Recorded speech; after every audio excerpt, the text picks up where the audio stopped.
right? So my name is Josh Fazio. I'm from Guidance Software. Does anybody know what Guidance Software does? This is a trick question. You? Beck? What's that? Yeah, ENCASE. All right. So yes, we are the makers of ENCASE. We're probably best known for forensics, but today we're going to talk a couple different little subjects here. So, of course, this PowerPoint was put together by the Guidance Software marketing team. Nothing against marketing teams, but not my first choice. So one of the things we're going to talk about that I really like to talk about is return on investment. So everybody here probably has every tool under the sun, right? So Palo Alto, SourceFire, Blue Coat, ArcSight, HP, Splunk, FireEye, LogRhythm, Lastline, threat feeds, under the sun. You have basically everything in your environment. So I go to a lot of different places. I talk to a lot of different people, and I say, well, how are you doing it today? Oh, yeah, man, we got all these great tools, A, B, C, and D. All right, are you using them? Oh, no, they're not deployed. Not deployed. Oh, my Lord. Okay. So one of the products that we use endpoint security. And so that's from Guidance Software. And so one of the things that we do is integration. So we're going to talk a lot about integrations and using your existing tools today. Expanding the window of exposure. Again, you've probably seen this slide 60 times today in 20 different formats. Just talking about, 206 days to detection, 21 to 35 days average breach resolution. So, you can break it up any way you want. It's bad all the way around, right? Again, quickly closing the window of exposure. So, time to detection, time to response. Net results are lower cost. So, I don't care what tools you're using, use your tools, right? So if you've got a SIM tool or a IDS or whatever it is, let's use those tools. Let's train on those tools. Let's figure out how they work. Let's take these feeds and let's do something with it. I heard, the last guy, the Tanium guy, talk about, you can generate all this great information, all these logs, all these different things, but if nobody's looking at it or nobody's interpreting it, you're basically lost. I heard a great comment from Krebs. Everybody knows Krebs, right? And he said something, and I think it fits in really great with this crowd and this group of people at this conference. And that's the last line of defense is the human. I don't care what tools you guys are using. You can be using the greatest new detection, enhancement, find, do whatever. If you guys don't know how to use it, if you're not trained in it, it's useless, right? It checks a box maybe, but it's not helping you. So let's take a look at the tools you have. Get assessments. I saw the red and the blue team guys. That was a fantastic presentation. It was great for me to see, how they're coming at both ends and attacking your network and defending your network. But they're relying on different tools. And, you have a toolbox. Get outside your toolbox. Try other things. There's great open source stuff. There's all kinds of things. And try to find tools that are flexible. Tools that allow you to use the tools that you've paid millions of dollars for and the tools that you have in the open source community and bring them all together and be able to take action on information. So let's kind of go forward here. I'm going to skip through a lot of these because they're kind of marketing. So one of the ones we talk about today is, one of the integrations we have is with Blue Coat. Everybody's probably familiar with Blue Coat. So basically Blue Coat can generate a lot of information. It can monitor your network. It's looking at all these logs. It's looking at all this different stuff. But, we need to be able to take action on all that information. So let's kind of go right to, you've probably seen this a million times. This is great. I love talking about this slide because this is the 360-degree visibility. Now, I've seen pyramids. I've seen squares. I've seen triangles. I've seen upside-down triangles. I've seen two triangles together. Any way you look at it, it's basically the attack cycle. Everybody knows what the attack cycle is, so I don't need to market you to death with that.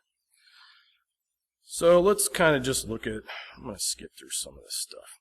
All right, so this is kind of what some of the architecture looks like. So some of this stuff would be, your Blue Coat boxes, your security analytics that are coming in. And I don't care really what it is. If it's, whether it be Blue Coat or, maybe you're using Splunk as a SIM, or whatever you're using for alerting, IDS, IPS, it doesn't really matter to me.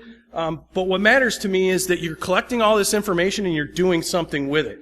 So basically all this information is feeding into, we show here the ENCASE endpoint security tool.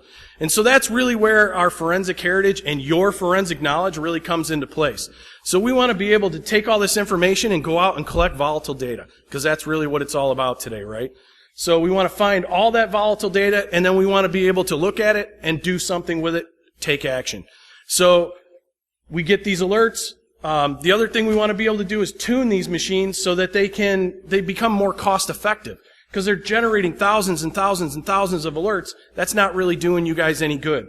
So what we're doing is we're taking all that information, we're getting into our endpoint security tool, we're looking at it, we're looking at RAM, we're looking at processes, and then we're able to tune our security tools to maybe go from thousands of alerts to maybe 50 or 30. Because that's really the goal we want to get to, because security teams are anywhere from, I work with customers where the security team is a man of one, with security teams that are thousands. So you really need to be able to take advantage of the tools you have, return on investment. We'll talk a lot about that. We'll keep going here. So some of the Blue Coat stuff here is pretty cool. Blue Coat basically finds something bad, tells ENCASE endpoint security, hey, I need you to go out and take a snapshot. When we talk about snapshot, that's going out to the host or to a server and grabbing all the volatile data from that machine, and then being able to look at that volatile data and maybe compare it against something previous. Like maybe this alert came in on Friday. You have a scan that you took from the day before. You can delta those two scans and be able to really get quick, actionable information. The other thing we hear a lot about is active intel and being able to generate your own intelligence. So we give you the ability, we have like a contextual data builder, so we give you the ability to take some of those indicators, dump them into our contextual data builder, and build actual actionable intelligence. We also have very good integration with open source tools like Volatility, RegRipper, all these great forensic tools that you guys are using. So you can use those great open source tools, leverage our tool, and basically turn it into an enterprise tool. So let's say you got Volatility, and you want to collect RAM and run Volatility against 4,000 machines. You could go ahead and put in a set of IPs or machine names.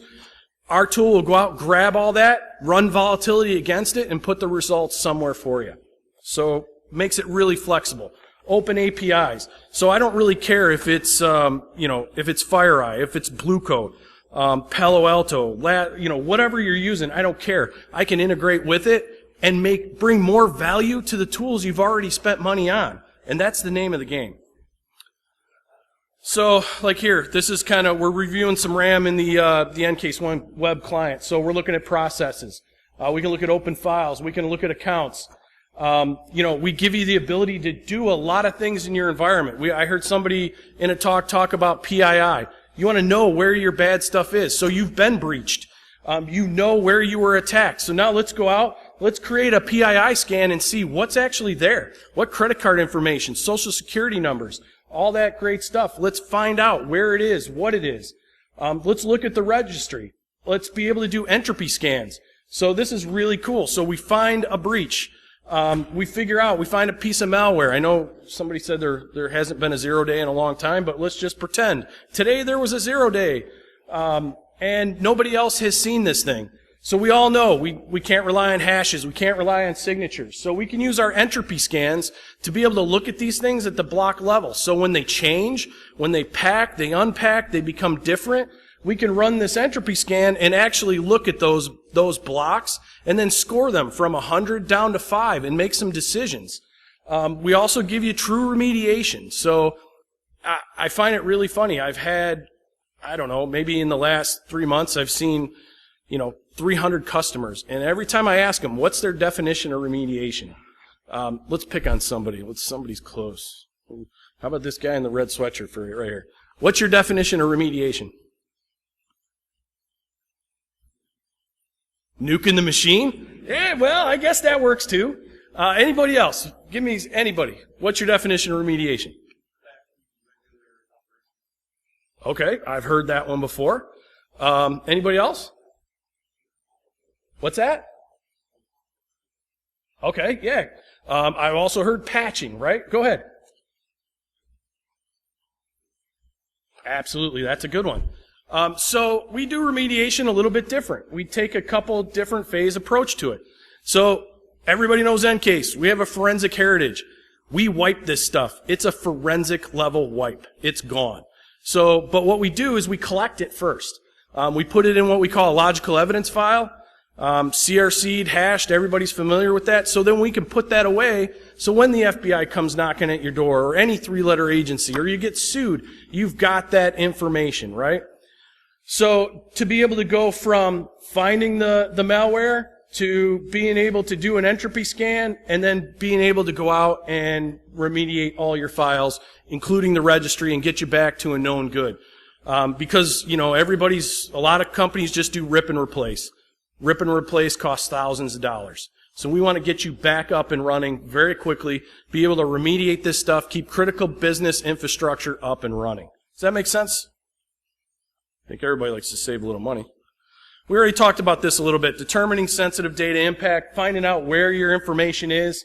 Where are your credit cards? You have an endpoint that's been hacked, and maybe that guy's been, in charge of the help desk and resetting passwords. And he keeps a folder on his desktop called Reset Passwords. Believe it or not, true story, just saw it a couple weeks ago. So very important to be able to find this stuff. And then remediating the malware. And like I said, doing forensic level wiping. And collecting it first. So, we talk about return on investment, and please, I implore you guys to, whatever tools you have, I don't care if you have ENCASE, I don't care if you have, Blue Coat, I don't care what it is that you have. But take advantage of what you have. And if you don't know what you have, hire somebody to come in, like these blue teams and red teams, to look at what you're doing, to give you assessments. What should you be doing? I've heard a lot of questions in these talks about how should we do this. A lot of good suggestions, a lot of good information sharing going on, and these conferences are really good for this. I heard a couple statements from the previous talk about sharing information, talking to people in other companies. And, I ask you guys, please do that. Get on get on Twitter, go to your local chapters of the ISC Squared, talk to everybody, find out what's going on, find out what's changing, what are they seeing, what are the trends, how are they doing it? Because then you can come back to your company, take the tools that are sitting there now, like I said, I don't care the brand name, and put them to work. Get trained. Figure out how to do this stuff. Because basically my future is in your hands.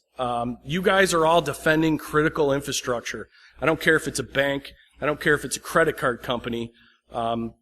It's all up to you guys. And my information is in your hands. So I have a key stake in this to make sure that you guys are doing this defense and using the tools properly and getting trained. Make sense? That's pretty much what the point I wanted to get across today. Anybody have any questions or anything they'd like to talk about? Go ahead.